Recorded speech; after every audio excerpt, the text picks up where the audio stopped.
Good evening. Everyone's doing well. Sean, good evening. How are you?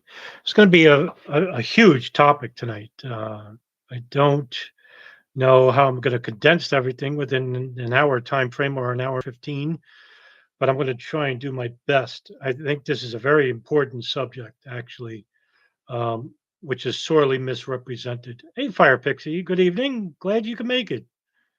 Um, but this topic is sorely misrepresented by unfortunately, most people in the 9/11 truth movement and the skeptic community, very few people, and I think Sean could attest how the Afghanistan war, which basically was the pretext for radical fundamentalism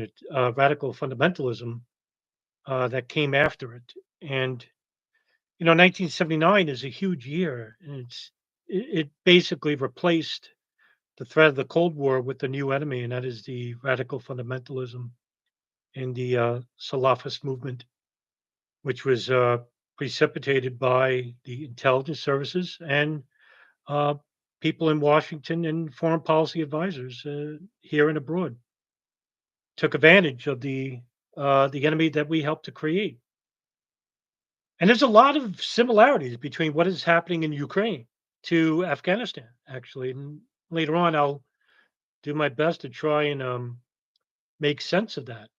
I think I mean, well, there we go, Mike, you made it. How about it? Good. I'm glad. Good evening. And I could go back and talk about the advent of after World War II and how the Soviet Union became a major player in geopolitics. I don't want to go back as far as that. I'm going to try to keep it recent, and hopefully it makes sense to you at the end or during it. But throughout the 1960s, at the height of the Cold War, the United States basically tried to circumvent the Soviet Union by covert means, intelligence means, through the CIA, um, through their foreign policy advisors, to try and upend the Soviet Union. And throughout the 1960s, the Afghan army, under the orders of Daoud Khan, president of Afghanistan, made two unsuccessful incursions into Pakistan's Banjur district. Now, Pakistan is seen as an ally to the United States.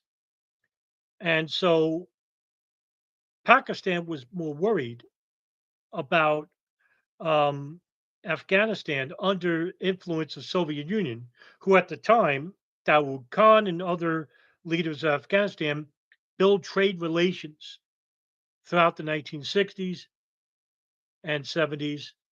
And basically, the Soviet Union tried to make a power play. Now, just to 100 couple of kilometers to its east, um, you basically have one of the most prized possessions of the Middle East, and that would be the Caspian Sea. And so, I'm sorry, to the west of it, not to the east. So, this is basically the largest untapped oil reserves in the world. And the United States would understand what was at play here because throughout World War II, oil was seen as the reason for success of the West and the coalition partners like Great Britain, France. This helped during the air war, the sea. Oil was a huge motivating factor in defeating the Nationalist Socialists of Germany. And so, with the Caspian Sea at play here, which is one of the primary factors of why we're actually going to engage in this conflict, um, is so enormously important here. So, the damaged Afghanistan economy under Dawood's regime was pushed towards an alliance with the Soviet Union for trade. However, these stopgap measures were not enough to compensate the loss suffered under Afghanistan's own woeful economy because of the border closures that were happening. And as a result of the continued resentment against Dawood's autocratic rule, and Mohammed Dawood was seen as an innovator, but because he basically was not a friend to, say, the Pashtuns, the natives of the country, he basically was suffering twofold here. The economy was damaged, and he's trying to build trade relations with the Soviet Union, which would go back and cause damage to his own populace. Now, during the 1960s, late 60s, early 70s, the Soviet Union was becoming more engaged with the country of Afghanistan. And the United States was very worried about this. Um, but they weren't the only ones. In 1976, there's very few documentation about this group I'm going to mention.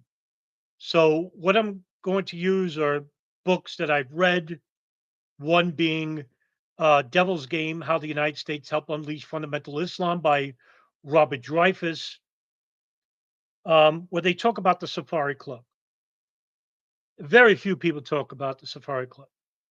So in 1976, during the fall, Prince Turki Al Faisal, who's the head of the Saudi intelligence, the General Intelligence Directorate, gave a speech in the United States in the year 2002.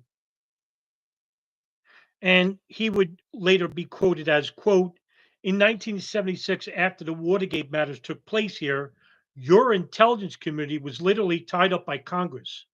It could not do anything. It could not send spies, could not write reports, and it could not pay money. In order to compensate for that, a group of countries got together in the hope of fighting communism and established what was called the Safari Club. The Safari Club included France, Egypt, Saudi Arabia, Morocco, and Iran. End quote.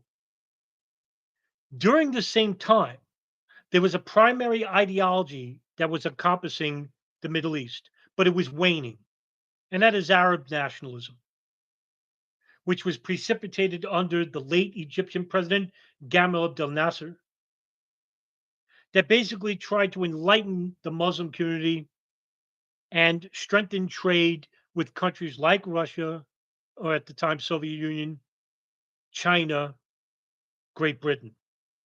The United States saw this as a threat as well. So, in essence, the United States basically saw that the Middle East, which was basically growing under the advent of Arab nationalism, countries like Iraq, Afghanistan, Lebanon, Jordan, Syria, and Egypt, and Syria, countries that were enjoying a Western lifestyle similar to it. There was no women wearing niqabs or hijab. There was no threat of radical fundamentalists, if you will. They were kept in jails in Egypt and Syria, the Muslim Brotherhood, for example. However, what was happening was a brewing problem. Is that because of these very authoritarian regimes under Assad in Syria and under Sadat in Egypt and Nasser before him, we were seeing a growing resentment toward the state by these radical fundamentalist groups that were in prison, that were in the shadows. And at the same time, you have the Soviet Union trying to coordinate more power structure in the Middle East to grow enough to where it extends into the Caspian Sea. And so the Safari Club basically was led by Alexandre de Marchas, who was the head of the French External Intelligence Service, the SDECE, which was the chief instigator of the group, in which millions of dollars of covert money are spent to create staff, offices, communications, and operational capabilities to basically circumvent communism. At the same time, countries like Algeria, which was uh, under a renaissance of sorts with the French, basically were taking away jobs from native Algerians. This too would come into play. Iran, under the Western backed leader Revli Pahlavi, also known as the Shah of Iran, who is basically governing the country because the CIA back in 1953 helped to overthrow the Prime Minister Mohammad Mossadegh, which led to the implementation of Reva Pahlavi. And all these countries basically were becoming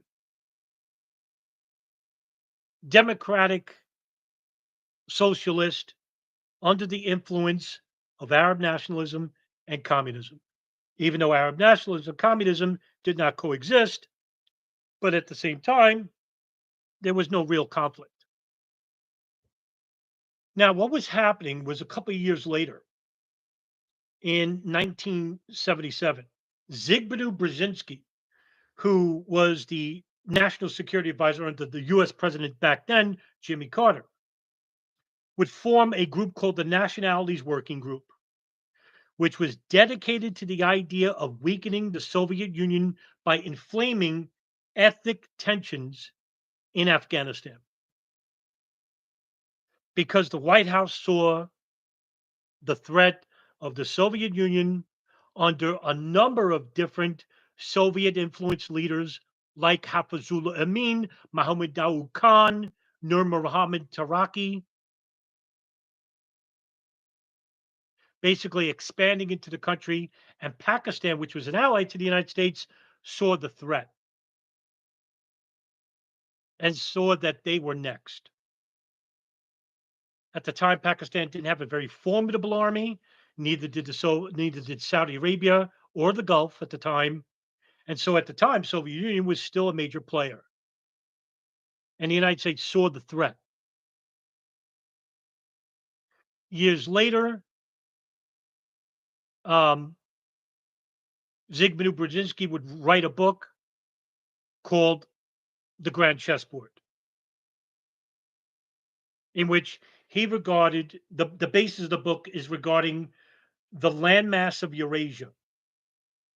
Eurasia being the encompassing all of Europe and Asia, meaning Eurasia, in which Brzezinski set out to formulate a Eurasian geostrategy for the United States. And in particular, he writes that no Eurasian challenger should emerge that could dominate Europe and South and Asia, and thus challenge the United States for global preeminence, with the Caspian Sea as the prize result. And much of Brzezinski's analysis is concerned with the geostrategy in Central Asia, focusing on the exercise of power on the Eurasian landmass in a post Soviet environment. And because of this, Brzezinski influenced the Carter administration to take advantage and basically try to circumvent the Soviet Union. Now, what Brzezinski was trying to do here to try and make it less difficult for you to listen is that he wanted to inflame the Islamic populations that were in Afghanistan that were suffering under the leadership of Hafizullah Amin, who replaced Daoud. Daoud was actually executed by Hafizullah Amin and Nur Muhammad Taraki under, at the time, what was called the SAR Revolution, led by the Republic of Afghanistan. Now, what's the Democratic Republic of Afghanistan?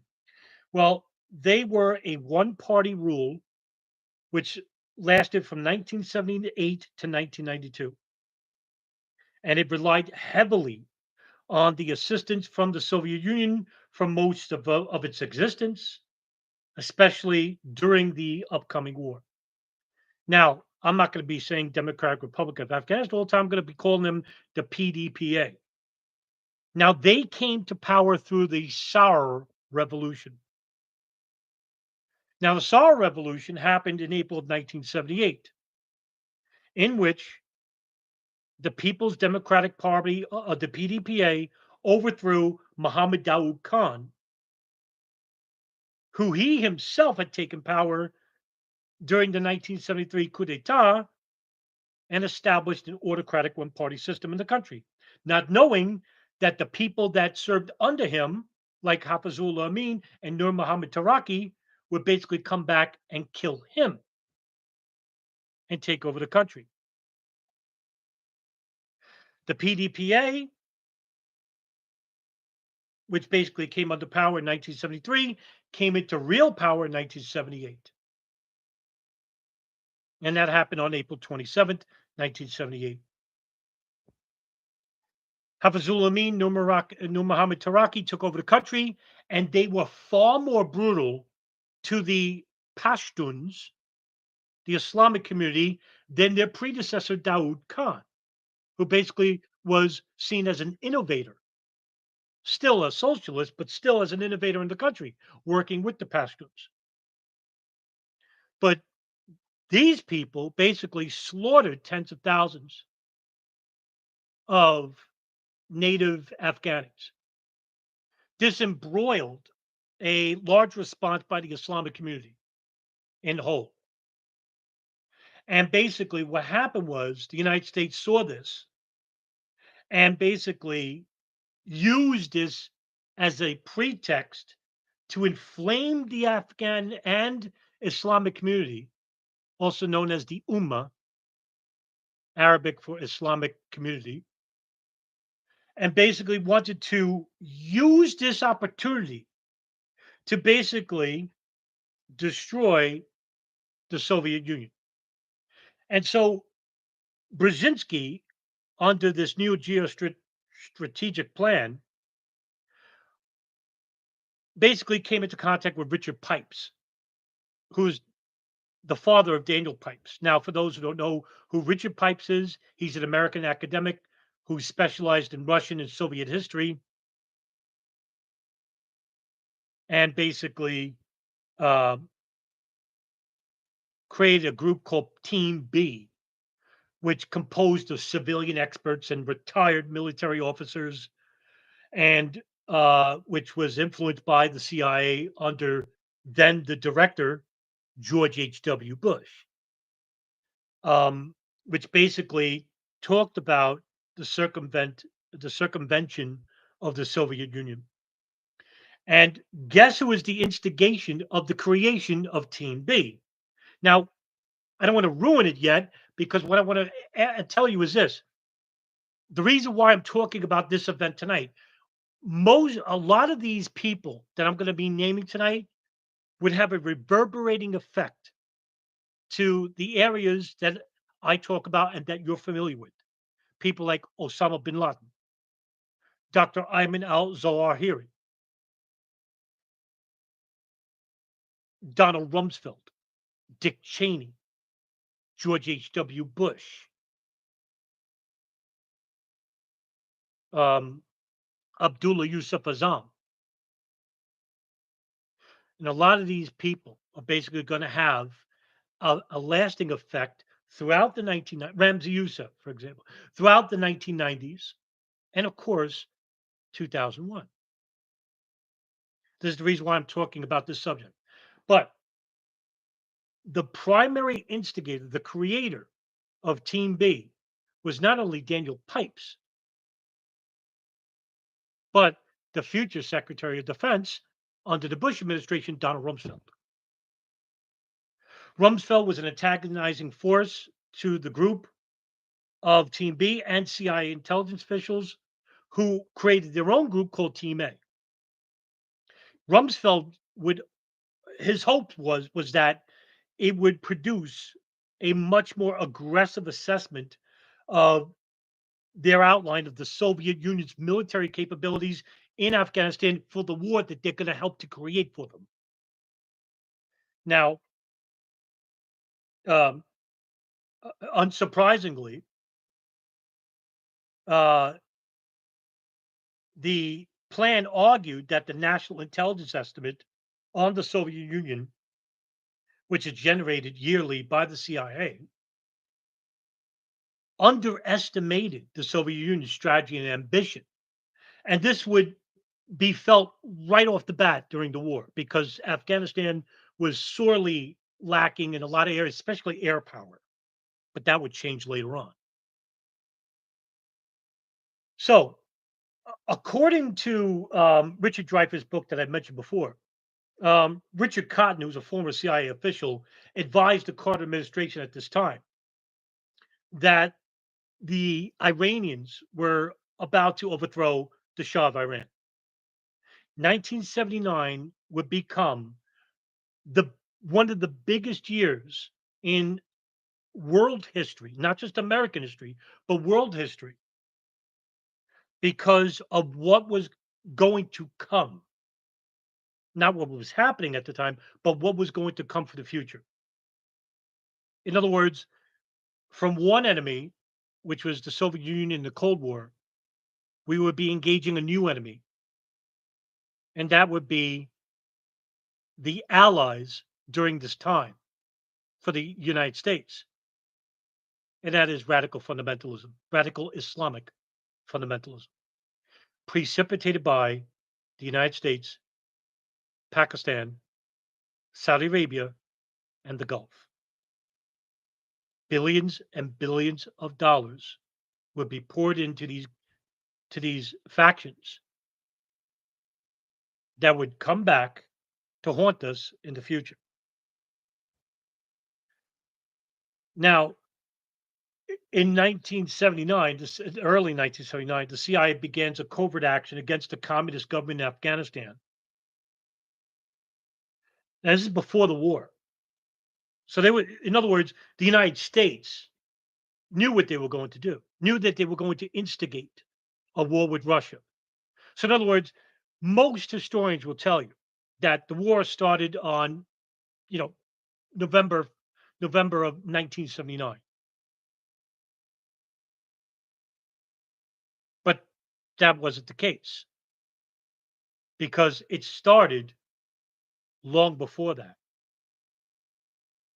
And it's funny because history has a way of not telling you the truth, but is not solely based on all lies.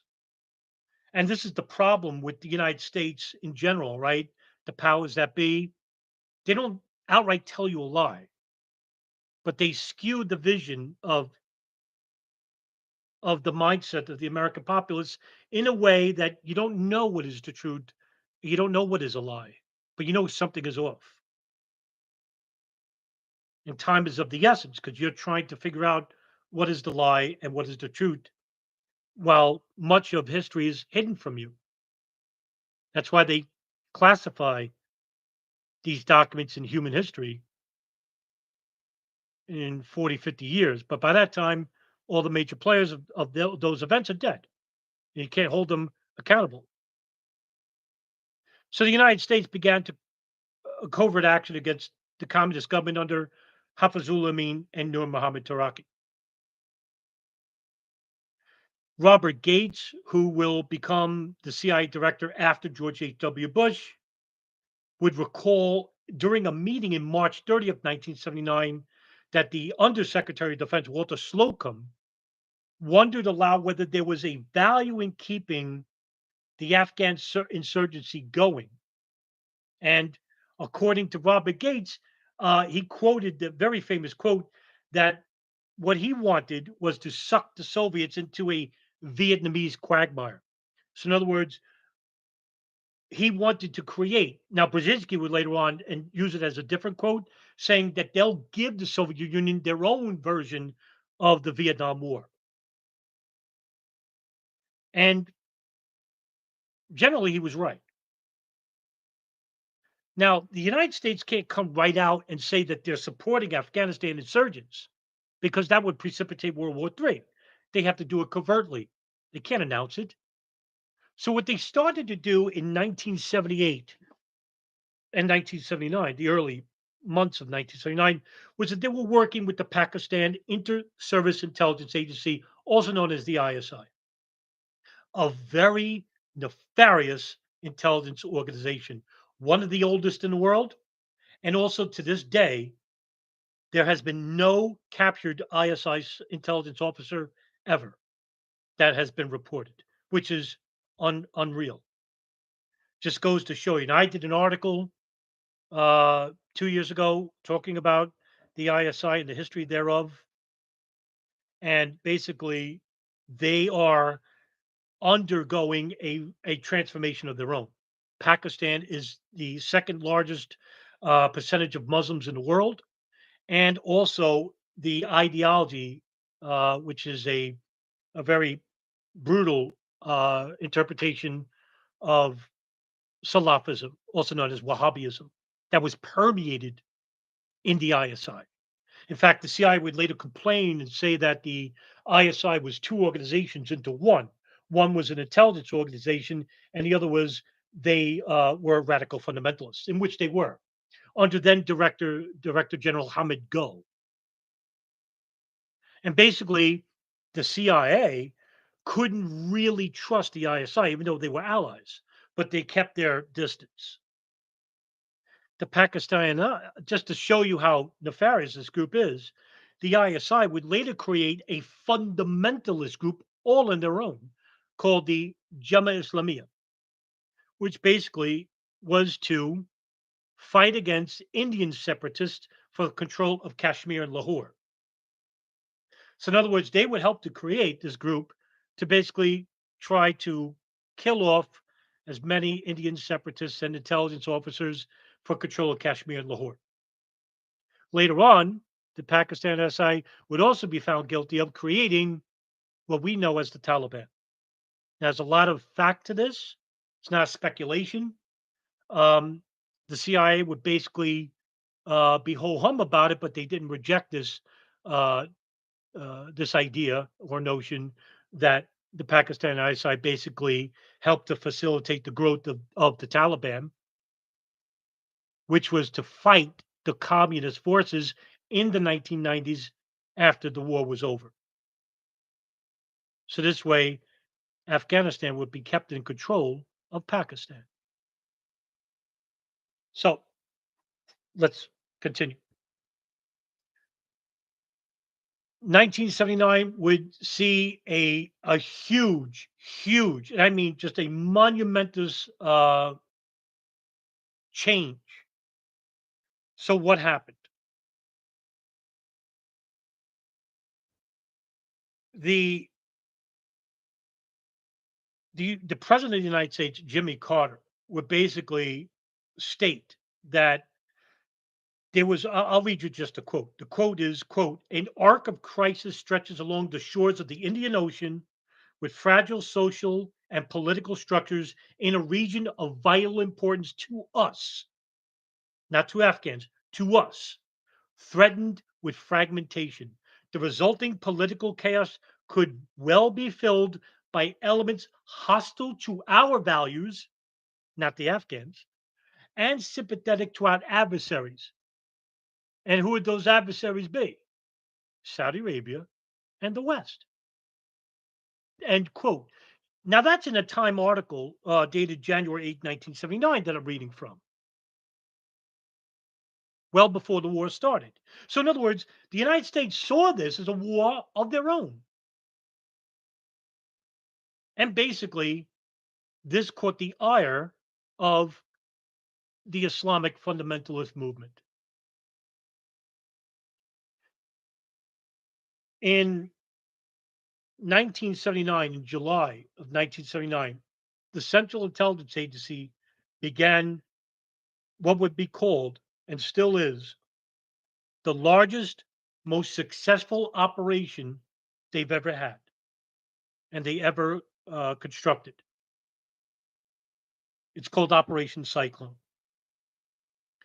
It began in July, I don't know the date, July 1979 to 1992. Prior and during the military intervention by the Soviet Union in support of the Democratic Republic of Afghanistan. In other words, they were going to use they couldn't by the way, this operation was very covert and had to be this way. Like I said before, they couldn't allow the Soviet Union to know that they were helping the Afghans in this war because that would start World War III. I don't need to remind you that we came close to complete catastrophe in 1982. But thanks to a Soviet general in a submarine, he did not engage US submarines in a nuclear battle. Now, the program led by the CIA leaned heavily towards supporting militant Islamic groups that I told you that Zbigniew Brzezinski wanted to inflame and assist in helping get rid of the Soviet influence in the country. And they knew what they were doing. The CIA knew, and they called them rebels. Sounds familiar? It's what we called the Salafists and jihadists in Syria, in which we also used a CIA program called Timber Sycamore to help overthrow Bashar al-Assad. There's a lot of similarities, past and present, isn't it? I mean, it's almost like a reciprocating, line of history. There's a great book by Thomas Ligotti called the I forgot the name of the book. Um, Something of the human race. I damn it. I love this book too, and my mind is shot. So this great book, it talks about Ligotti's theory that we'll just end up in a loop, this disastrous loop of repeating history, and we can't get out of this loop. Very depressing book. Don't read it. Very depressing book, but it really is something. It's very demented book, man. It is really out there. Anyway, the CIA basically were going to fund these groups through the Pakistan ISI, who has a relationship with some of these groups, right? And they could coexist. ISI speaks Arabic and Farsi, and they have a connection with the Pashtun community as well. And there's a religion that is permeating with Afghanistan that will later become the primary religion of Afghanistan called Hanafi, which is a little bit different than Wahhabism.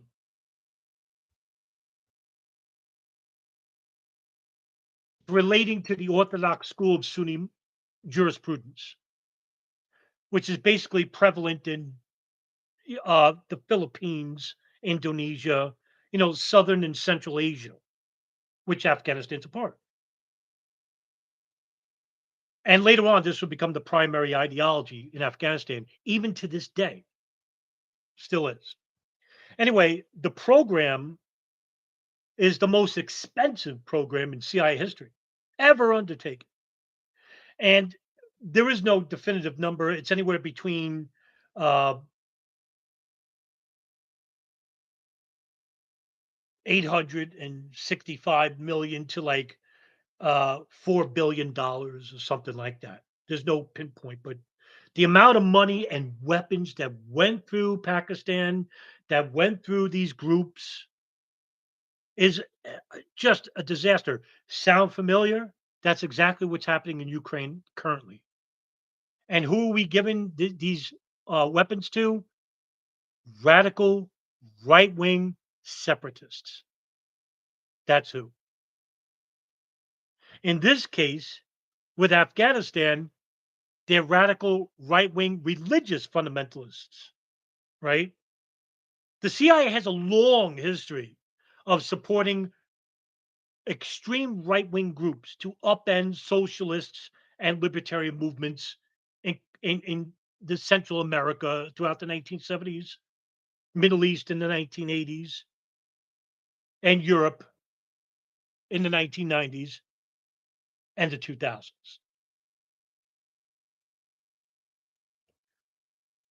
And this would basically help to facilitate and coordinate the Islamic community as a whole in Afghanistan. And there was one person in particular that would have a strong and very influential voice that would grab the attention of a more nefarious group. And these would be called the Takfiri. And these are the Arab fundamentalist groups. Now, you have Afghans, fundamentalists, who are far different than Arabs. And I'll do this real quick. Afghan and Arabs don't get along. Afghans are more battle worthy due to their generational history of warfare, which gave the country Afghanistan the nickname the graveyard of empires, because no foreign invader has ever defeated Afghanistan. Now, this person would be Abdullah Yusuf Azam. Yusuf Azam was a Palestinian imam who was going through his own civil war at the time in Jordan, in Egypt, which he later became a theological teacher of Islamic jurisprudence in Saudi Arabia and learned Wahhabism there, in which a student of his, who at the time was a nobody, but was influential in a construction magnate, and his name was Osama bin Laden. Osama bin Laden was very captivated by Yusuf Azam. And at the time, bin Laden was a very impressionable, shy young man who lost his father in a plane accident. That's right, a plane accident. And later on, his older brother, Salim bin Laden, would also be killed in a plane accident in the United States. Something to think about. Nevertheless, Azam and bin Laden knew each other through their time in Saudi Arabia. But Azam had envisioned Afghanistan as the staging point for the Islamic Ummah to come as a whole and to unite under against the secular invader of the Soviet Union. And so he was invited to Pakistan by a very powerful warlord called Abdul Rasul Sayyaf. Sayyaf was considered one of the two most powerful warlords next to Gulbuddin Hekmatyar. Both of these Afghans warlords would basically allow Arabs to come into their ranks. Very few Afghan warlords, people like Yunus Khalis, Burhanuddin Rabbani, Ahmed Galani, they were basically sectarian, didn't like foreigners, and wanted Afghanistan to remain under the leadership of the Hanafi movement. What they feared was that the United States or non-governmental organizations such as NGOs or the Arabs would come into play and take over the war, and they would become the primary factors in the war. No, this was a war seen by Afghans versus the Soviets. But Azam was respected. Even in Afghanistan, he was respected. And so Azam basically arrives in Pakistan with barely any money to his own pockets. He brought his wife and family with him. Abdul Rasul Sayyaf gave him board and gave him a job in a teaching facility there.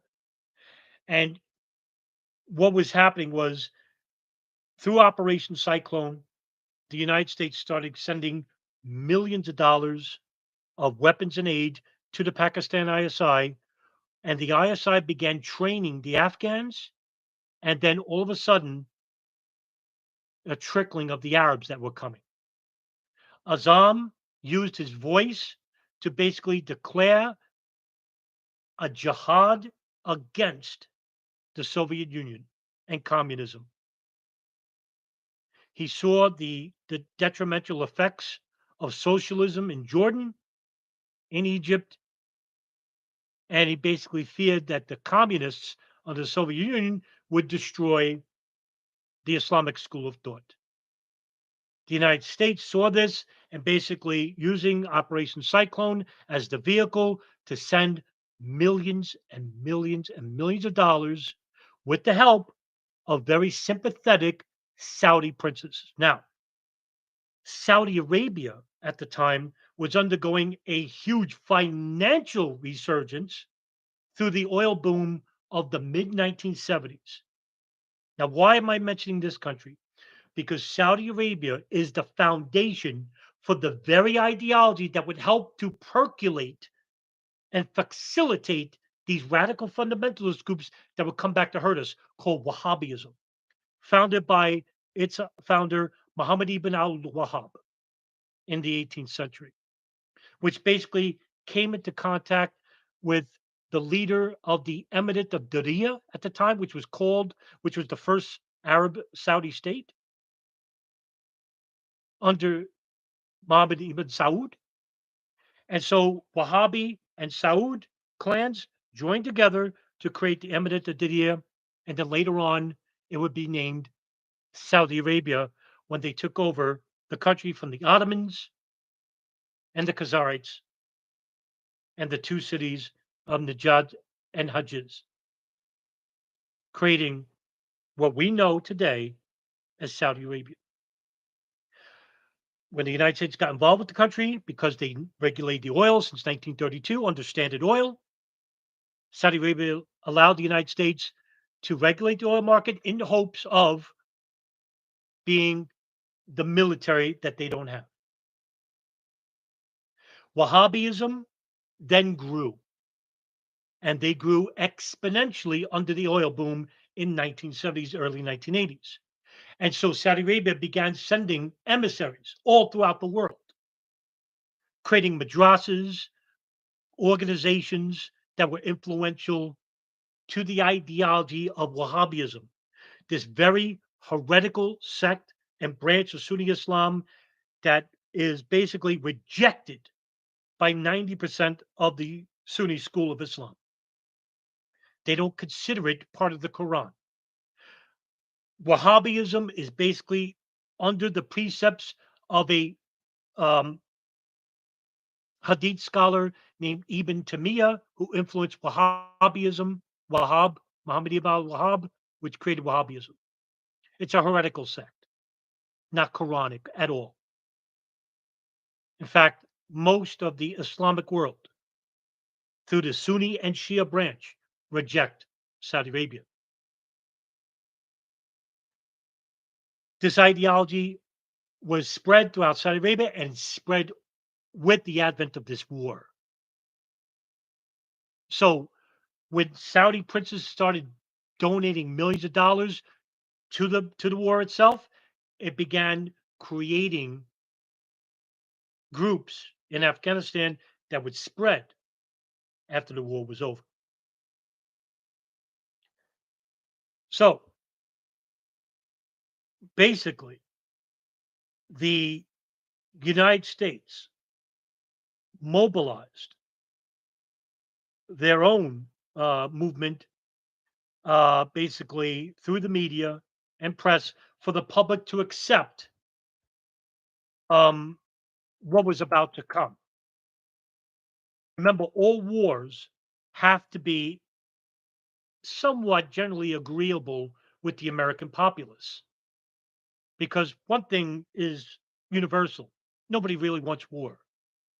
Only sociopaths, empaths, people not empathetic to human life want war. But on December 24th, 1979, when the Soviet Union saw what was happening under Nur Muhammad Taraki and Hafizul Amin, the generals in the Soviet Union went into the capital of Kabul and killed Hafizul Amin. When the United States saw this, it was their moment to declare war by using Operation Cyclone and the Pakistan ISI, with the help of the Gulf, to basically engage in an all out conflict with the Soviet Union. And what would happen was a very long and very arduous war that saw a slaughter by the Soviet army over the Afghan factions. They were not equipped to fight the Soviets in air power. Remember, the Afghans don't have much of a military, not much of any type of air force. And so this took a toll in the first 5 to 6 years on the Afghans. And so Abdullah Zam basically used his voice, like I said before, to invite the Arabs with the full permission of Gulbuddin Hekmatyar, who had the largest Afghan faction called the Hizb-e-Islami Army, and Abdul Rasul Sayaf, and later another Afghan warlord that would have a very reverberating effect, Jalaluddin Haqqani, who would create later on the Haqqani network, an offshoot of the Taliban. These three Afghan warlords out of the dozens were the only Afghan warlords that would allow the Arabs to come into their ranks and fight against the Soviets. Because the one thing the Afghans used to have a saying is that the Arabs were good at one thing, dying. And they were willing martyrs for the cause because they saw this as their own interpretation of jihad. What Abdullah Yusuf Azam spread was his own interpretation of defensive jihad, was that defensive jihad was not just about a spiritual battle that the Prophet Muhammad would talk about in the Quran. No, Azam basically said that the jihad is also outward, not to defeat the sins of mankind inward, but also to defeat the sinful elements outward in the world itself. And this resonated with the Arab community. And one thing about Abdullah Yusuf Azam, he's a great orator. And I have a couple of videos. I have to upload them on Odyssey because I can't upload them to YouTube because they consider it supporting radical fundamentalism. But you can hear him speak, and he's a very well read, literate person. I could see why there's an allure about him. Now, Abdul Rasul Sayyab was leading his own faction because he was the leading commander of the Northern Alliance, which was also led by another leader um, at the time, which was um, Ahmed Shah Massoud. Now, the Northern Alliance and other groups like Hizb-e-Islami and all the other Afghan factions were working together in fighting against the Soviets with the help of the Pakistani ISI. Now, the Saudi kingdom had become quite enamored with Sayyaf due to his theological posturing over the 1980s. And when Azam reached Pakistan, he saw that there was an influx of Arabs coming into the country that were disorganized. And so Azam had an idea. He traveled to Saudi Arabia with Abdul Rasul Sayyaf because Sayyaf gave him legitimacy and weight because he was such a influential warlord. That the idea was to create a services bureau of sorts, buildings that would help facilitate the influx of Arabs that were coming into the country through means of preparing them for war. And he pitched the idea with another Algerian immigrant called Abdullah Anas. Algeria at this time was going through a civil war through radical fundamentalists against the socialist government there. Anas saw the jihad in Afghanistan and wanted to be a part of this jihad. And so Anas, Yusuf Azam, help with the help of bin Laden's money, would create called the Maktab al-Khidmat, which is called the Afghan Services Bureau. It began as one building in Peshawar, Pakistan, under the supervision of Abdul Rasul Sayyaf, and later on became multiple buildings. And they would cater to a military committee, a media committee, a religious committee, a widows community, basically just filling in different areas that would basically help the recruitment and militarization of the Arabs that were coming in to fight against the Soviets in this war.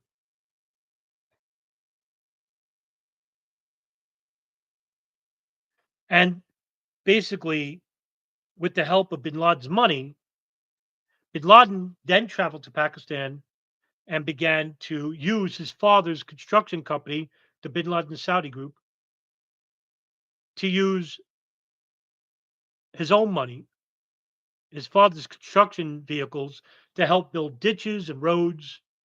And this helped with the allure of bin Laden. Here's a guy who doesn't need to help. He's a millionaire many times over. But yet he's willing to be absolutely more than willing to use his money to help in the fight against the Soviets. And he was seen as a pariah in the country.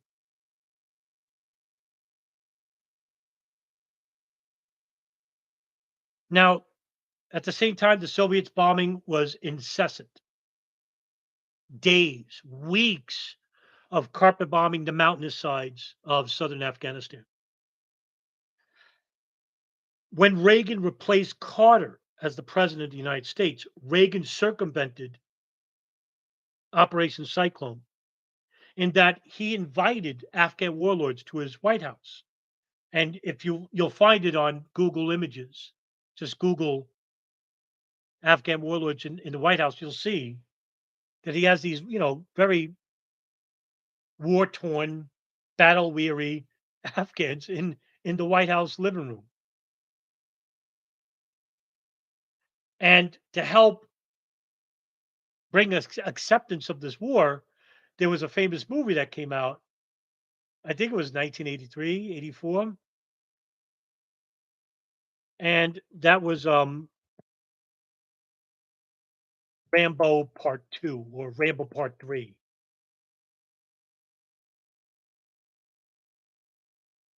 um, which basically uh, was about the war in Afghanistan. Sorry, it was Part 3. Um, so this would basically, bring about, a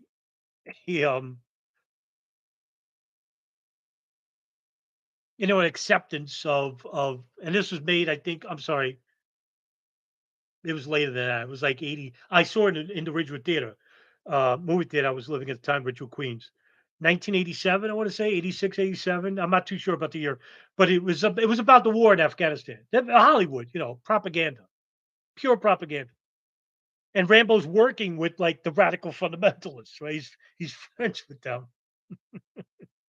It's awesome because you could see like, here's this big roided up Sylvester Stallone, and he's using rocket propelled grenade launchers, fighting against the evil Soviets.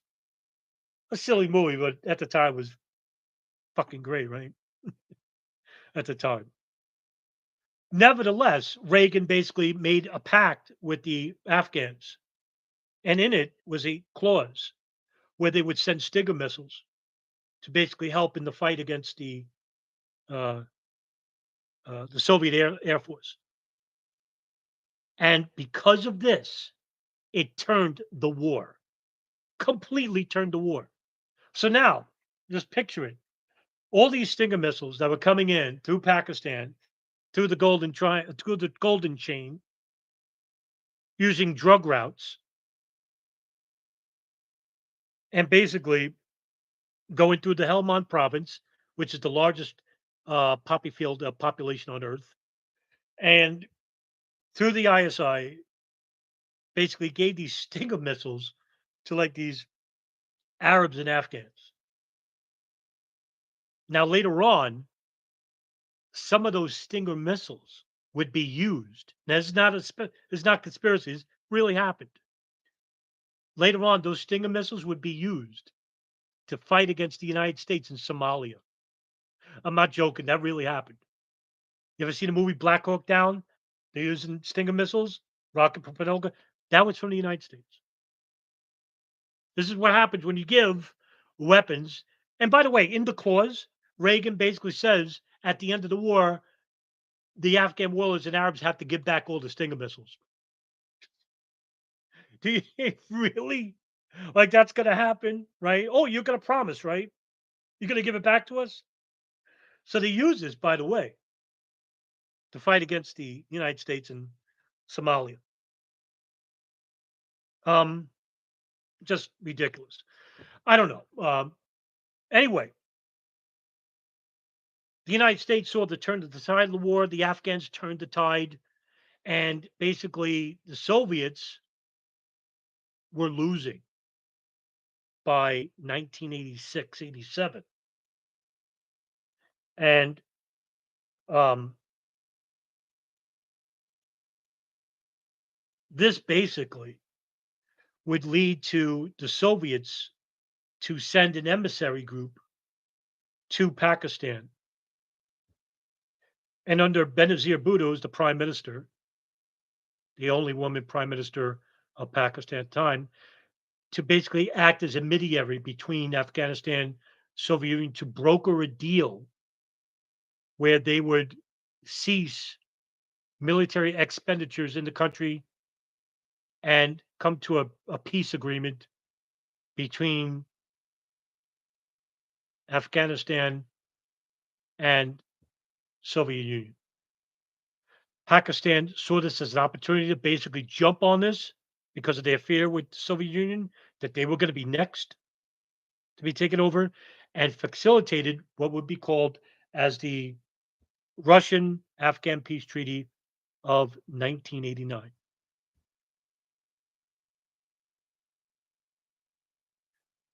And so what happened was after um, the leadership of the ISI and the leadership of the Pakistan government basically agreed with the also the promotion of Mikhail Gorbachev to the president, I mean to general secretary of the Soviet Union. He wanted to change the domestic policy, and because he knew that the Soviet Union was now under economic collapse because they spent so much on the war that they destroyed their own country from within.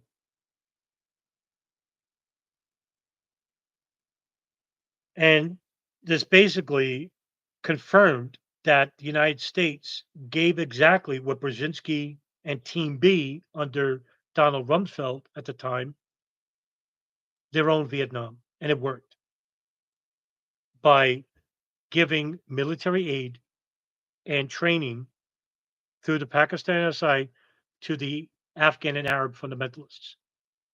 What the war basically did was destroy a large populace of the Afghans.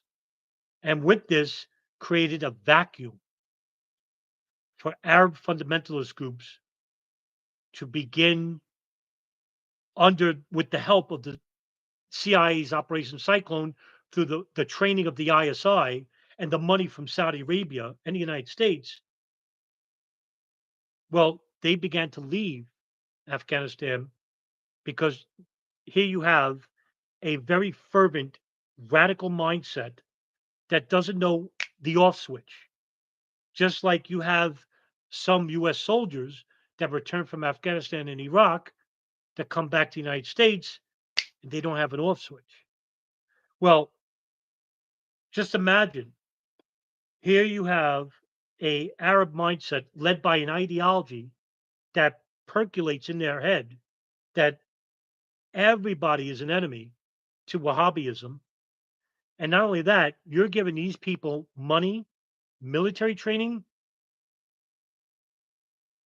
and then go back home.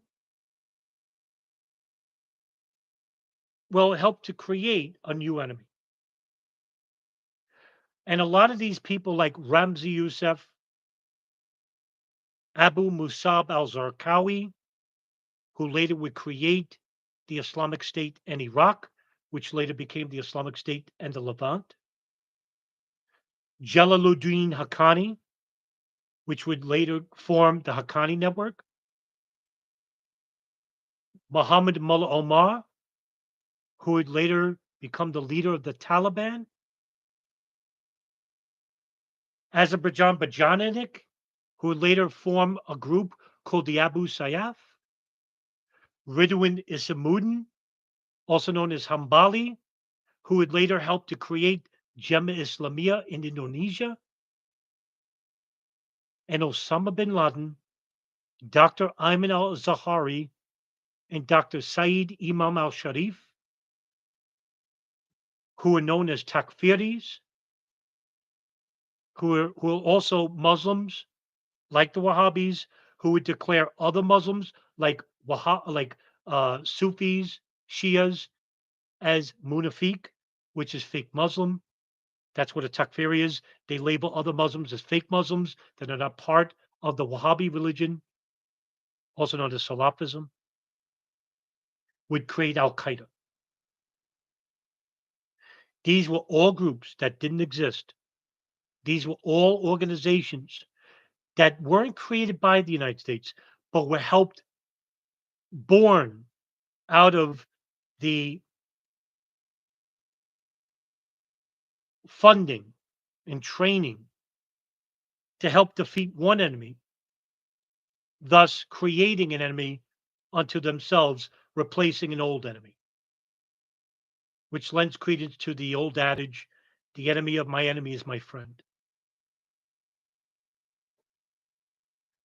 And later on, the people I mentioned all came from Afghanistan, Pakistan, through the auspices of the Maktab al-Khidmat, which basically was partly funded by CIA's Operation Cyclone. And the Maktab al-Khidmat extended into the United States, in Arizona, and New York. And so this ideology that was once non-existent before the war happened suddenly became prevalent in countries like the United States, Iraq, Afghanistan, Syria, Egypt, Pakistan, Jordan, all the countries that were under Arab nationalism, which now was a dead ideology, replaced by radical fundamentalists who taught poverty stricken neighborhoods, which is where religious fundamentalism breeds because of illiteracy and ignorance. These groups that went back and said that the United States was the enemy of the Arab world because of their friendship and allyship toward Israel. And Israel knew this. During the 1980s and 1990s, there would be foreign policy directives that were created by the Zionist government in Israel, by the later on the neoconservatives that would take shape in the late 1990s and early 2000s, that would create these directives that would implement plans to go into these countries later on to defeat the very organizations, Islamic fundamentalist organizations that they helped to create. So what I'm trying to say is that the United States didn't create these groups outright, but they helped facilitate them. Now, here's the conspiracy. Whether they knew this or not, that they knew that by using this Operation Cyclone program, that by sending these weapons and by using the ISI in Pakistan to train these people in the hopes that these would become allies, later become the enemies, so that the war machine and the sociopaths and foreign policy units would always keep the war going.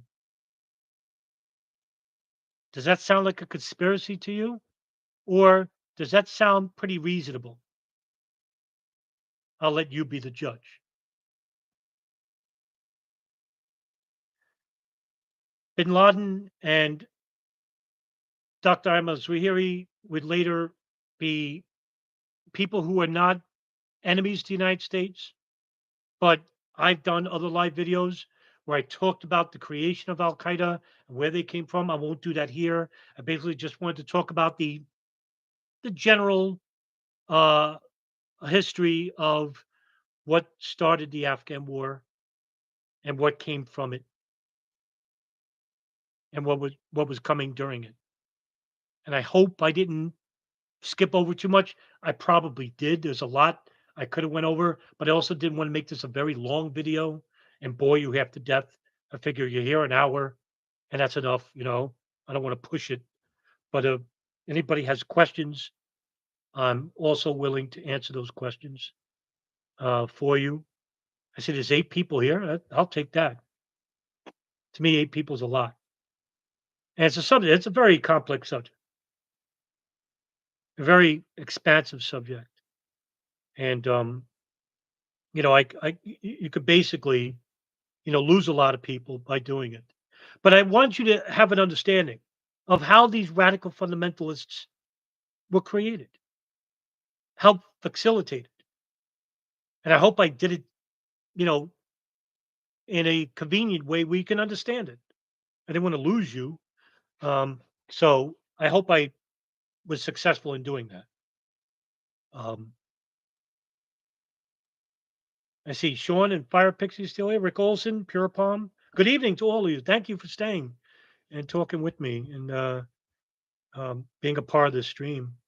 Um, I really thank you very much for all the people that come to my streams and still have an interest in this. Listen, it's something that is important because what we're living under is a ripple effect of everything that came from events like this. And listen, the Afghan war is the longest U.S. war in history and the most expensive war in U.S. history. And just like the circle I was talking about, um, look who's taken over the country, the Taliban, the one organization that was helped to create by the Pakistan ISI and Operation Cyclone later on. And I think that's the real crime, is that if you want to know who our enemies are today, in the future, find out who we're funding today. All you have to do is take a look at Ukraine and see what's going on there. But I can end the stream right now. And listen, thank you all very much for coming on. And I'll see you in the next stream. Take care.